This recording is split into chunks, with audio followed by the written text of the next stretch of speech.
Today's episode is being brought to you by Untarnished, Reclaiming My Self-Worth Through God's Untainted Love. Untarnished is a compelling memoir and simple self-help guide where I give you the inside scoop on my personal journey and provide coping strategies to help others heal from their past. You can download a free copy of the first chapter by heading over to donnacherie.com/untarnished.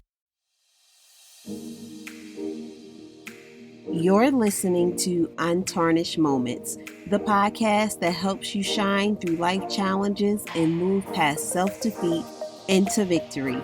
I'm your host, Donna Cherie. Let's get into today's show. What's up, everybody? Welcome back to another episode of Untarnished Moments. And I'm super excited about today's episode because I believe that it's going to empower someone, it's going to encourage them, and possibly change the trajectory of their life. And today I have a special guest. Her name is Minister Donna Otis, Esquire, and I'm so happy to have her with us today. Welcome to the show. Thank you. I'm excited to be here to share today. So let's get right into it. Tell us about who you are and what you do. Who I am and what I do. I always say who I am God's masterpiece, woven in rich chocolate femininity. Who I am a child of God first and foremost. I call myself a counselor, a communicator, a Christian evangelist. So as a counselor, I am a licensed attorney in Illinois. I finished law school in 2004. So I basically have been practicing law almost 20 years now. I am a Christian evangelist. I am a licensed minister. I have been for about 10 years now. I've been a licensed minister, communicator, public speaking, writing.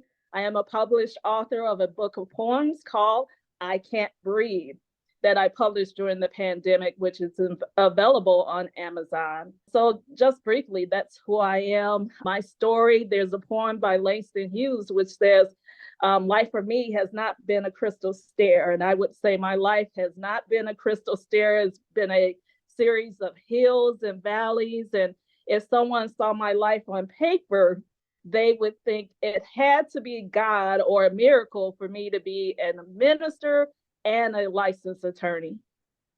Wow, so you wear many different hats, and seems like you have a plethora of experience. So what has your journey entailed up until this point in your life? Because like you mentioned, it hasn't been this crystal staircase, but you had to climb through some challenges and battles. So what was that like for you?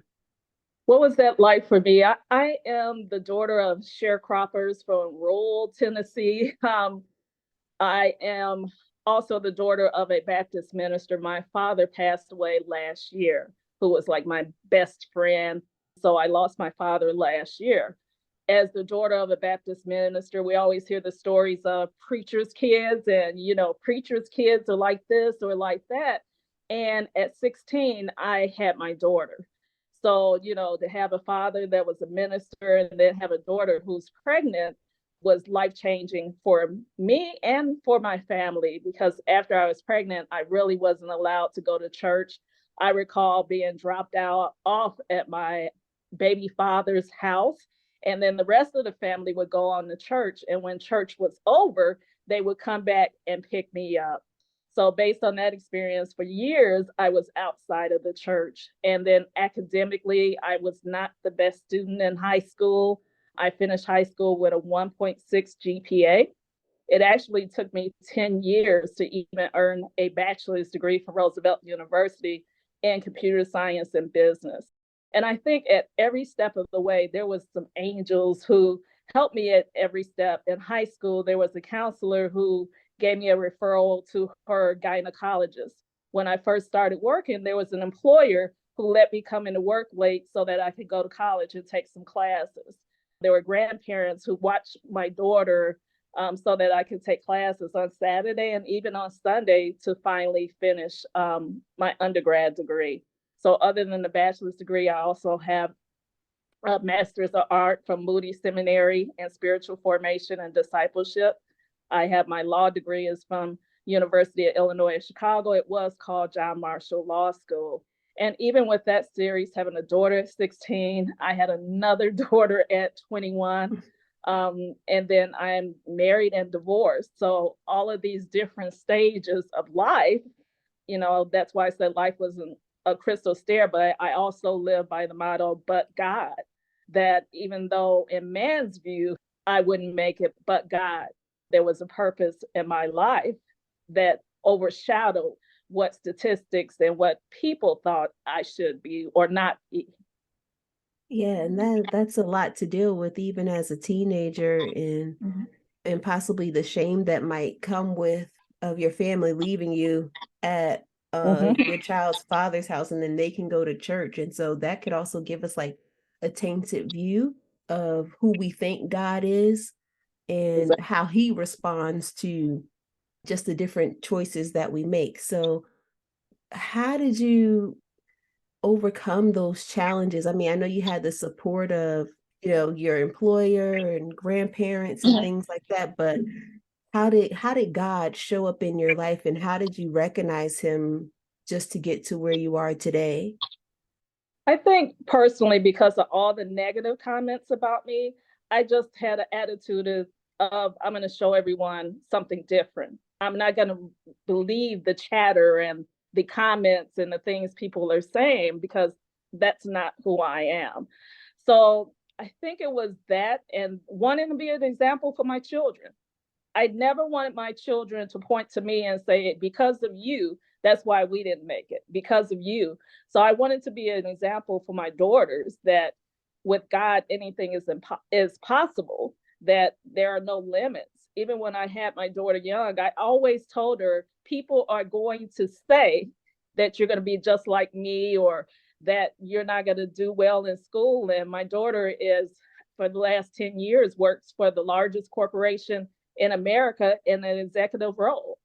So I think really wanting to inspire my daughters and other people in my family who, when they encounter what people deemed as challenges, that they would have an example that they can overcome them. Awesome. And just from a spiritual aspect, because I know like you grew up in church, but did you feel that you had a real genuine authentic relationship with Christ, or did you come to know him more throughout this process? I think I knew the sayings, I knew the rituals. I grew up Baptist. I knew, what we were going to sing when. I could recite scriptures. I was on the usher board, but I don't think I had a real authentic relationship with Christ until probably about 20, 25 years ago. And I think just a series of challenges and health challenges, and then just recognizing who God was. Because I tell people I was born with a heart defect, and doctors plan on having surgery. My mother tells the story when I was 5, and she said no. And having a cardiologist tell me, by the 20s, you're going to need to have this valve replaced. And one time, my cardiologist said, I can't explain it, but it's getting better. Your heart is improving, and I don't know how. And that's when I realized that God was still present, that God still had a plan and a purpose.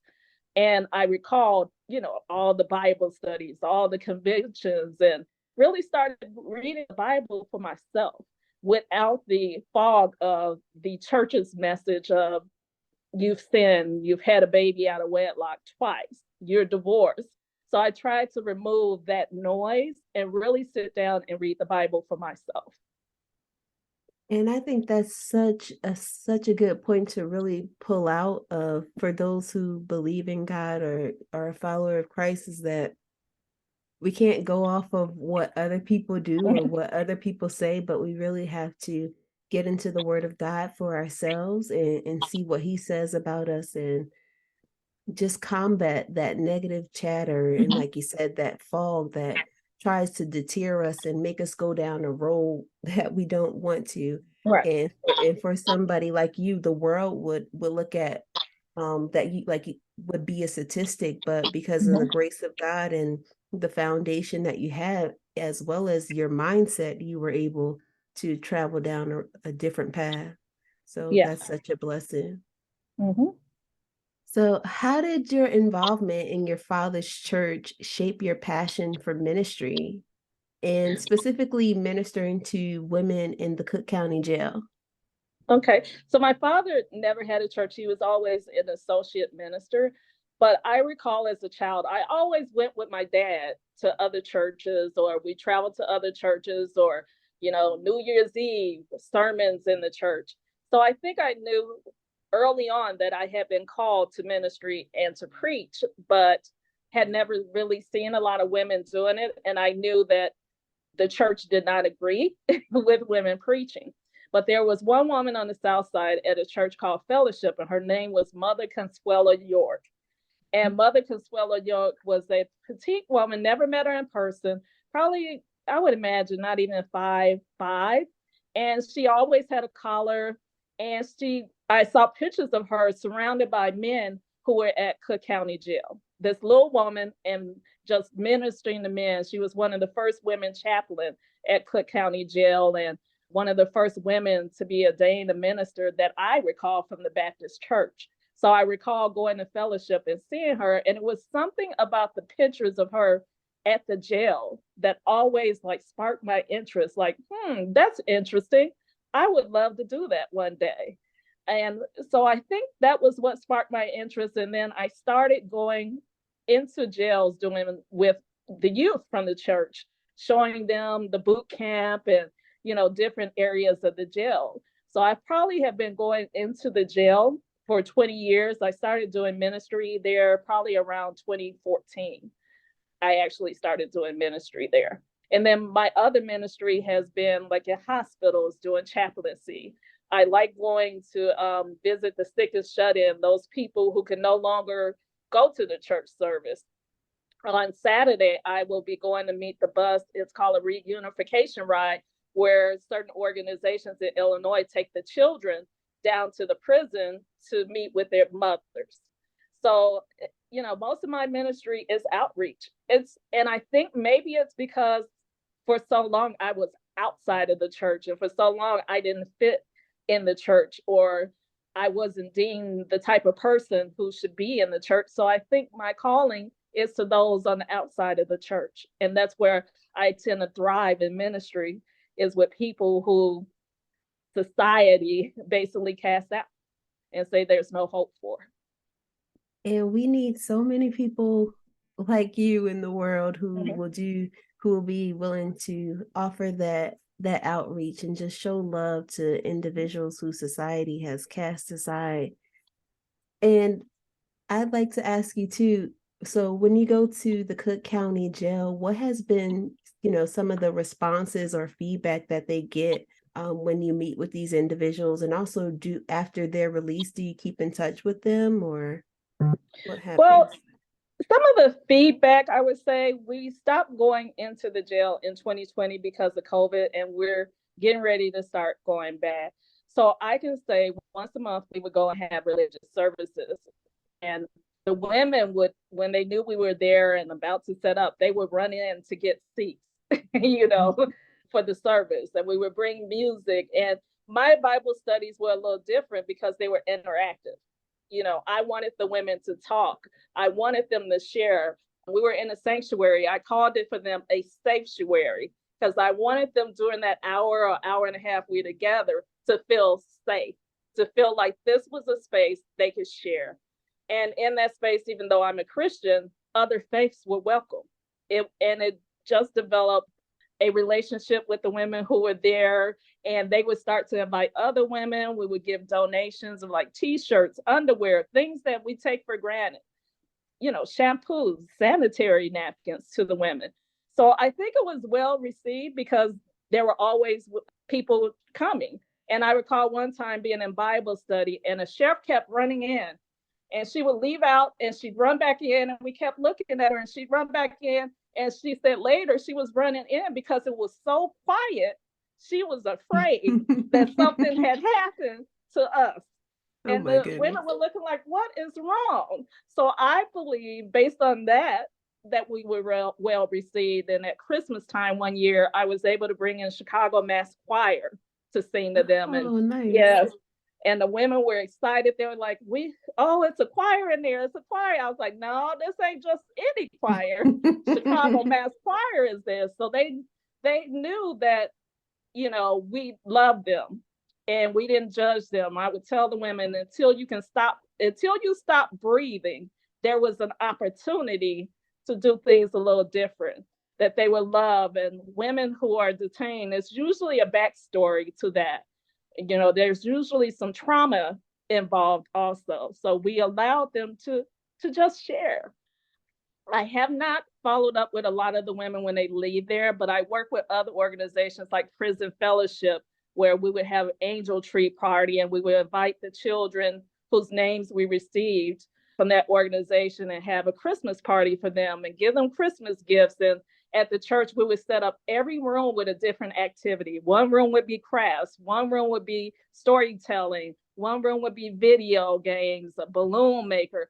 So I just try to create an atmosphere for the children and the women that they know, regardless of the situation, that they're loved. And it's not to hammer home, you got to be a Christian, you got to be saved. It's to really show them the love of God through our actions. So on Saturday, I will be meeting the bus that's leaving to take the children to meet their mothers.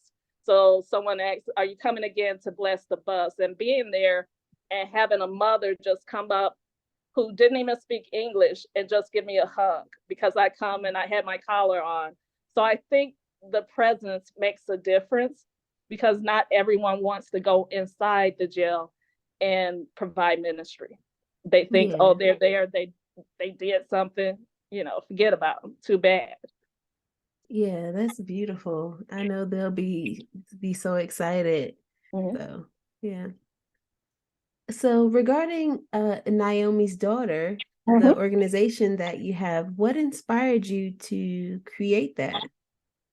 Well, mainly the ministry to the women in jail, and just to have an opportunity to create an organization geared to these women that were detained. And so that's why we started it. We initially started as a part of a church.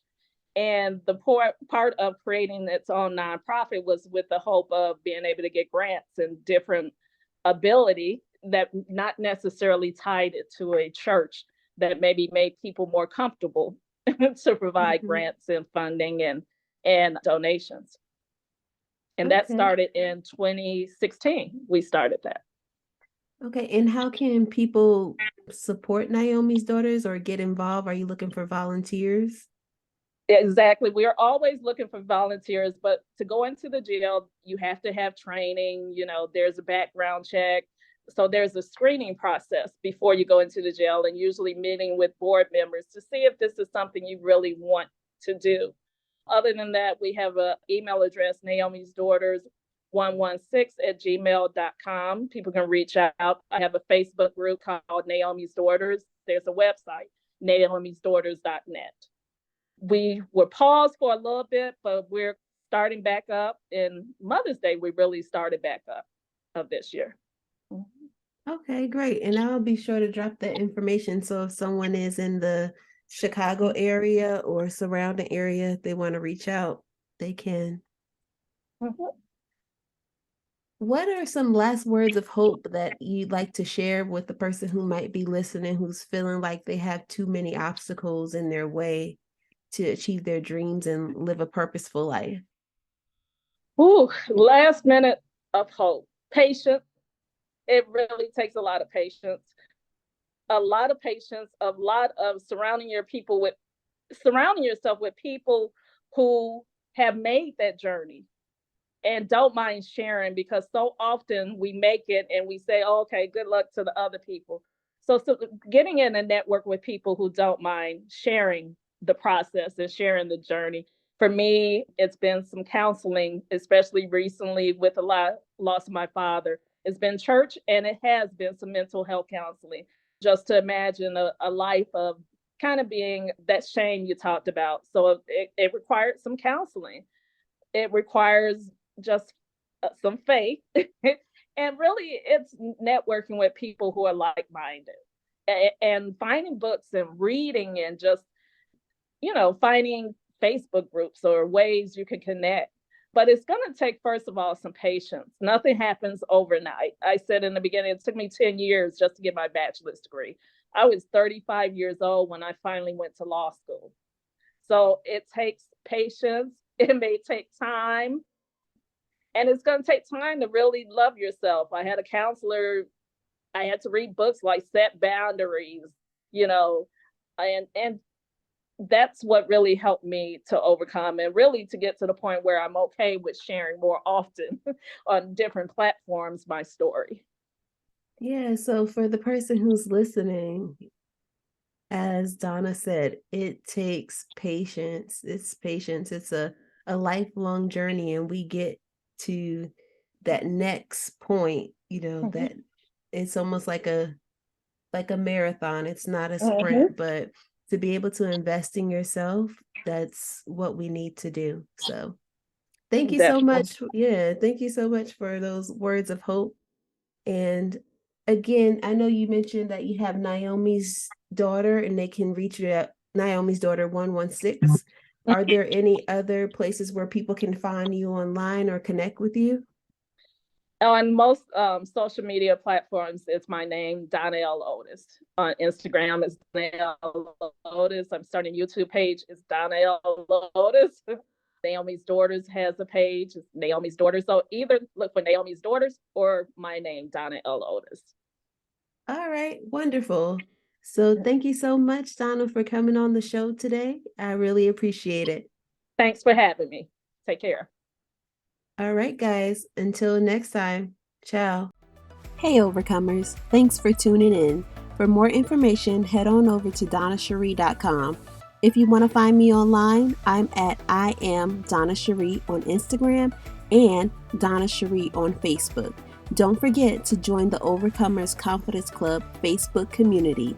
And of course, if you love the show, be sure to subscribe, rate, and review on iTunes.